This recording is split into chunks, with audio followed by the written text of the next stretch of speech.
Это сон! И победа порой шмо будет! И победа порой хамай Таджикистан будет!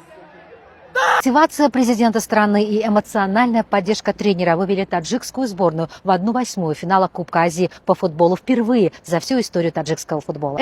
Tojikiston xalqini tabriklaymiz. Tojikiston Bapesh, Tojikiston terma jamoasi Osiyo Kubogida o'z guruhining so'nggi turida Livan terma jamoasini 2-1 hisobda taslim qildi va guruhda ikkinchi o'rin bilan keyingi bosqich masalasini hal qildi.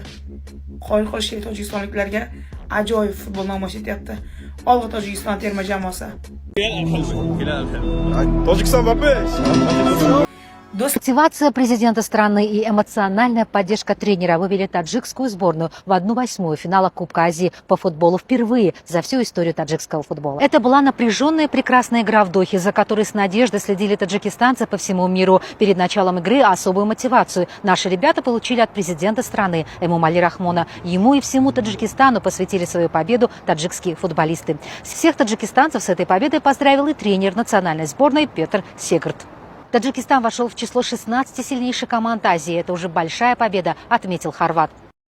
2024 год начался со знаковых побед для Таджикистана. Будем надеяться, что он окажется успешным во многих сферах для нашей страны. Таджикистан! Таджикистан! Таджикистан! Bitta o'yinni deb juda ham ko'p tortishdik, bahs munozaraga kirishdik. Hammasi o'z yo'liga, futbol shunisi bilan qiziq. Keling, hammasini yig'ishtiramiz, mavzuni o'zgartiramizda. Hozir tojikistonlik yaqinlarimizning muhim o'yini bor. Osiyo Kubogida o'z guruhining so'nggi turida Tojikiston terma jamoasi Livan terma jamoasiga qarshi o'ynaydi. Mana shu qarama-qarshilik O'zbekiston vaqti bilan bugun 20:00 da start oladi. Bugun bahs boshlanishi oldidan Tojikiston Bapesh deyman, kayfiyatimizni tushirmaymiz do'stlar. Futbolda bu narsa bo'lib turadi. Sizlarni har doim yaxshi ko'raman. Nima bo'lsa bo'lsin. Tojikiston bugun yetsin deyman. Qo'shnilarimizga g'alaba tilayman. Tojikiston Bapesh.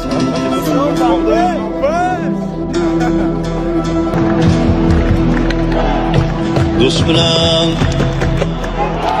obod uyanadur koshona ham yer osmon imkonizniki qo'limizda yer osmon imkonizniki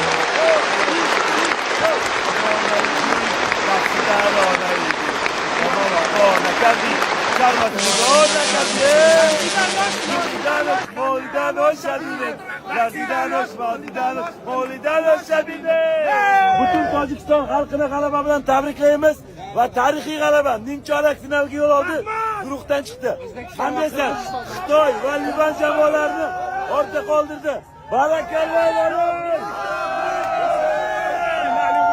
O'zbek tojik xalqi azaldan aka-uka bo'lgan. Olg'a